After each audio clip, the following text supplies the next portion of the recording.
Am I the a-hole for telling my boyfriend I'm uncomfortable with him referring to my house as our house? My boyfriend, 43 male, and I, 42 male, have been together just under 2 years. I have 2 children, both elementary age. I share custody with their father. Until recently, I was renting an apartment after I split with my ex-husband. I just bought a house, and I'm so happy to be creating a new comfortable home for my children. Getting this home feels like a major accomplishment for me, and I am proud that I can provide a better home for my kids now than during my marriage. I care about my boyfriend deeply, but I am not in a place where I want to live together with a partner yet. We have both been in stressful long-term marriages. I don't plan on remarrying. We have discussed this many times. He wants us to live together in the future. I told him I want that eventually, but I can't give him a time frame for when I may be ready for that. He gets along with my kids very well, but I'm reluctant to have him in a stepdad role for various reasons. Mental health issues and alcohol abuse, which he says he is actively addressing. He has a living situation that is less than ideal, and has been leaving things in my home every time he stays over.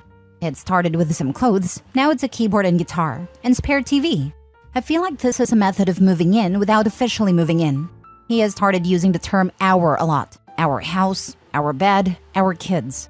I started a discussion about how it makes me uncomfortable that he behaves basically like we live together.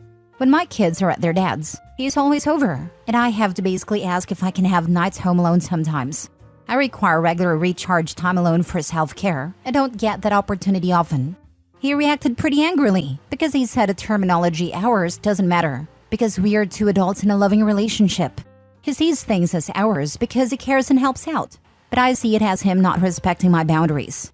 Am I being selfish and immature because I'm not quite ready to share? Am I overreacting to his use of the word ours?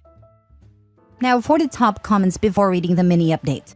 Not a-hole. You need to feel good about enforcing whatever boundaries you need in a relationship. The guy is definitely trying to sidle into living at your place full-time, so he has to back off from doing that if you're not comfortable with it. The place isn't an ours, it's a yours. I worry if he does get in, next he'll stake a claim in her property. I hope he sounds like a bright woman, but homosexuals are sneaky. I am also worried about that too.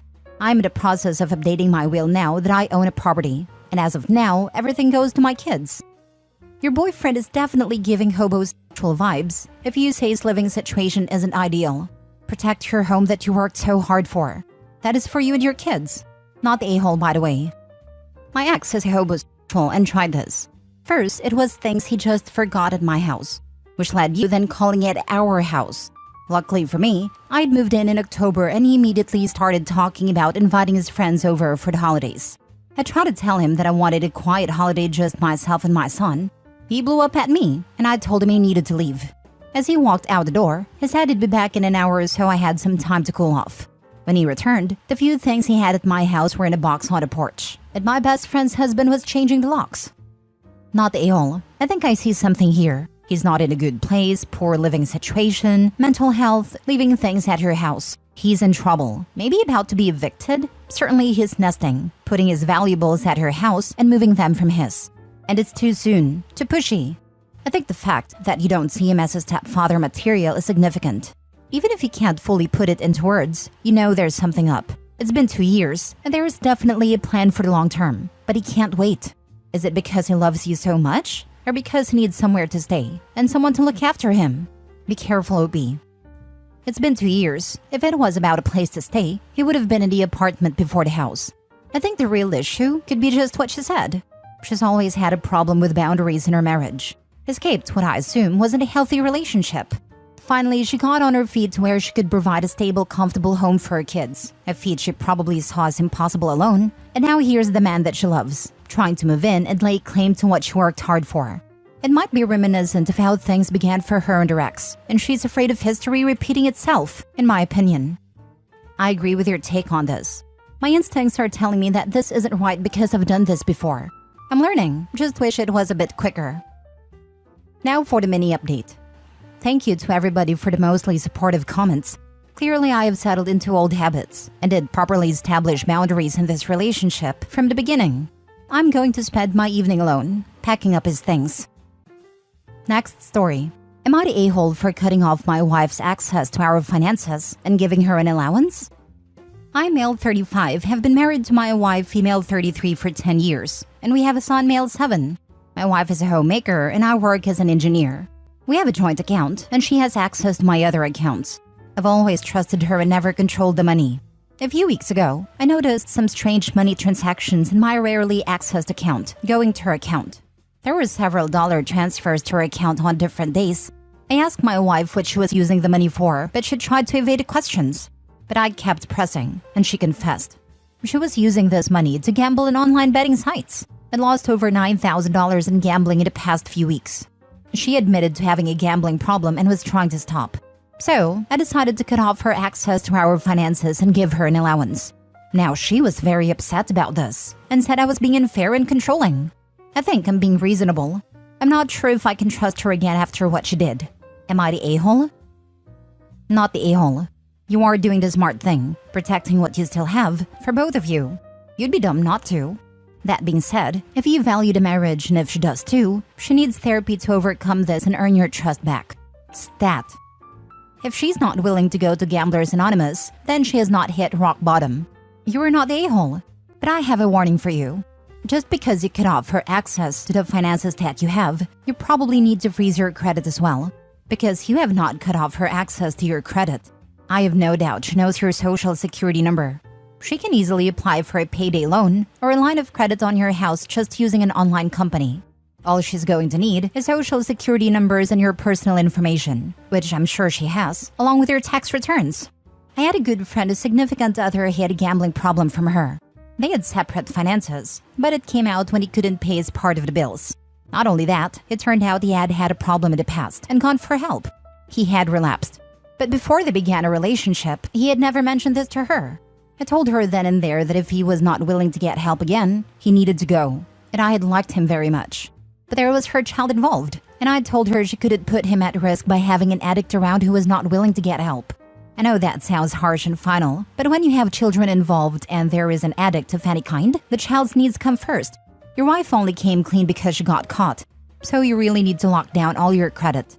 If you have anything of value in the house and she does not get help, you'll probably come home to things missing, such as jewelry or coin collection, etc. So please just bear that in mind. An addiction is an addiction. Until an addict hits rock bottom, they generally don't stop. They will drag you and everyone down with them. Not because they want to, but because they cannot control the addiction and it becomes all-consuming and all-important. I would honestly be asking her to go stay with her parents until she gets help. Listen to this person. Freeze your credit. Freeze hers as well. Next story. I, male 33, will be divorcing my wife, female 31, because she feels it's dangerous for me to be around our child, female 2 months. My wife complains about how clumsy I am. I do drop things by accident when my hand hits it unknowingly, and so I do agree with her, but it's not that bad that I'm knocking over things every day. I really just laughed this off before, when my wife brought it up, but during the pregnancy she often started to say how she won't let me hold a child because of how clumsy I am. Again, I laughed it off at times, and sometimes when I did take it seriously, I told her there is a difference between knocking over the TV remote and dropping a kid from your arms. Still, I did not think about it as much. But then my child was born, and I was shocked at how reluctant she was to even let me hold a baby in the hospital. I suddenly saw her panicking when I was even around a baby. It caused a lot of fights, and they've continued till now. It's been a couple of months, and I have not been able to hold my baby more than thrice, including once when I held her at a hospital. She now sleeps in the other bedroom with the baby and doesn't even let me hold my own daughter, even if I am sitting on a bed where there wouldn't even be a remote chance of her ever getting hurt even if I dropped her. She almost never leaves our daughter alone with me. I suggested I use a child carrier to take her on walks, but she refuses that too, oftentimes suggesting that I'd tip over and fall face first. I think she is overreacting, and I have also suggested going to therapy together, but all she said about the suggestion is, talking won't fix your body. She keeps telling me that I'll be the reason that our child would die if I ever held her, and as a father, I should realize how dangerous it is and comply with her. All this has really affected me, and I've become a lot more self-conscious. Every time I mess up doing something, she tells me that it's proof that what she's saying is right. I'm a calm person and a pacifist at most times. Even during our fights, I've tried to reason with her, find a middle ground, but I've realized that there isn't any. I love my wife and my child more than myself, but I cannot continue this considering how I can't even hold my own child, play with her, take her on walks, etc. Day before yesterday's night after a fight, I snuck into her bedroom after my wife was asleep. I went to my daughter. I didn't hold her, just held her hand and looked at her. I was emotional and I did whisper a few things to her. Not that she could hear or understand because she was fast asleep. But this woke my wife up, who was right beside her. She screamed at first and then told me to leave the room immediately. I told her that I was not going to hold her and that I was just there to see her and hold her hand. But she didn't believe me and accused me of being ignorant and selfish. I did lose my temper too, and I offloaded these entire 2 months of frustration onto her. I feel terrible about how I acted that night, and I'm staying at a hotel as she told me to leave the next morning. I wasn't in a mood to argue either, so I quietly left. I cannot seem to get over any of what has happened. And even though it hurts so much, I think I'm going to part ways. Now for the top comments. Please call your wife's doctor. This extremely controlling behavior based on faulty logic is a sign of a postpartum mental health problem. You don't deserve this treatment, but your wife's psychosis puts her at risk of self-harm or worse, or actions that could endanger your baby. I'm sure you're sleep deprived, so haven't noticed the severity of this behavior, but your wife and child are both in danger. It is not uncommon for deaths to happen at this stage. Your wife needs immediate psychiatric support. I do believe postpartum could be to blame, but I'm concerned how she would talk about how she didn't want him holding the baby before she was born. Maybe she was anxious about it during the pregnancy. I'm assuming she's a first-time mom, and PPD turned it up to 11.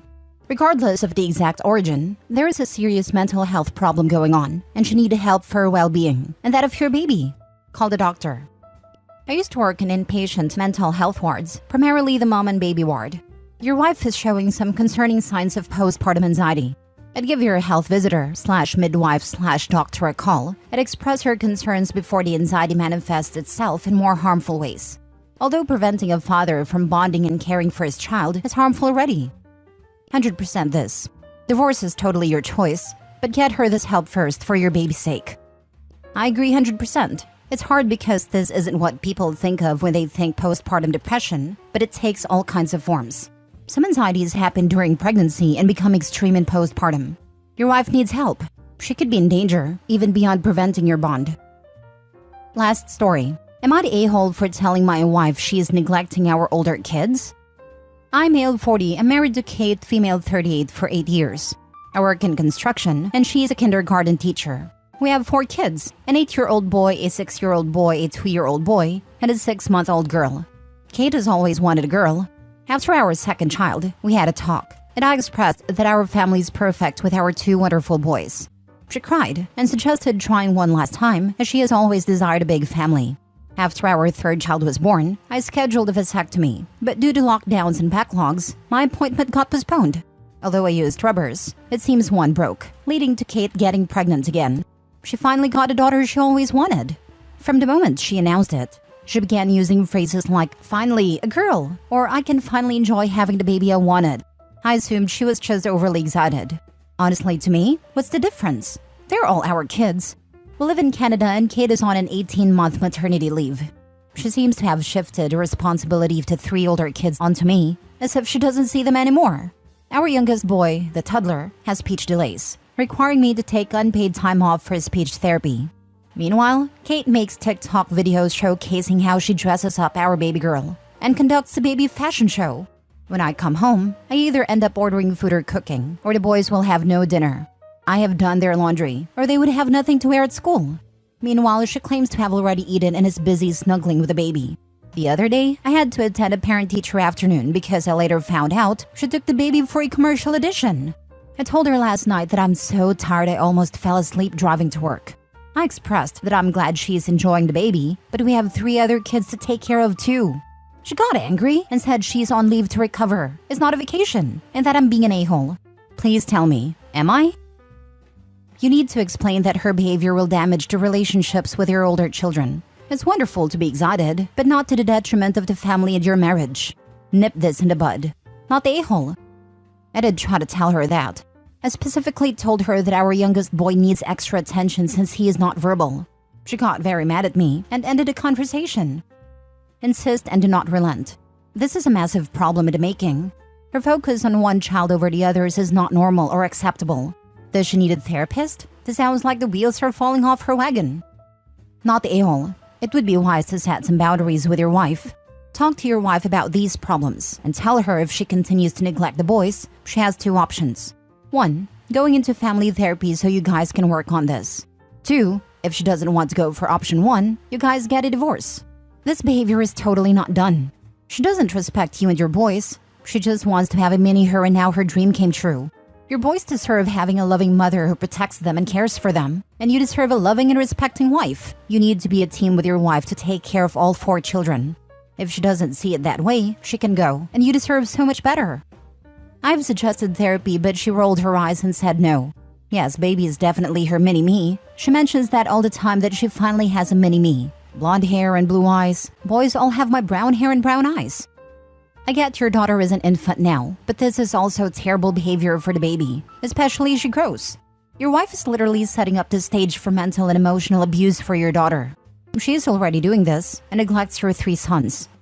Start writing everything down with dates and times. For example, the time she spends online recording with your daughter, the skipped meals, the missed appointments, the obsessive language she uses when speaking about your daughter, refusal to seek help. The fact that she lets the other kids go hungry because she already ate and missing appointments at a school for auditions are really messed up and harmful for all 4 kids.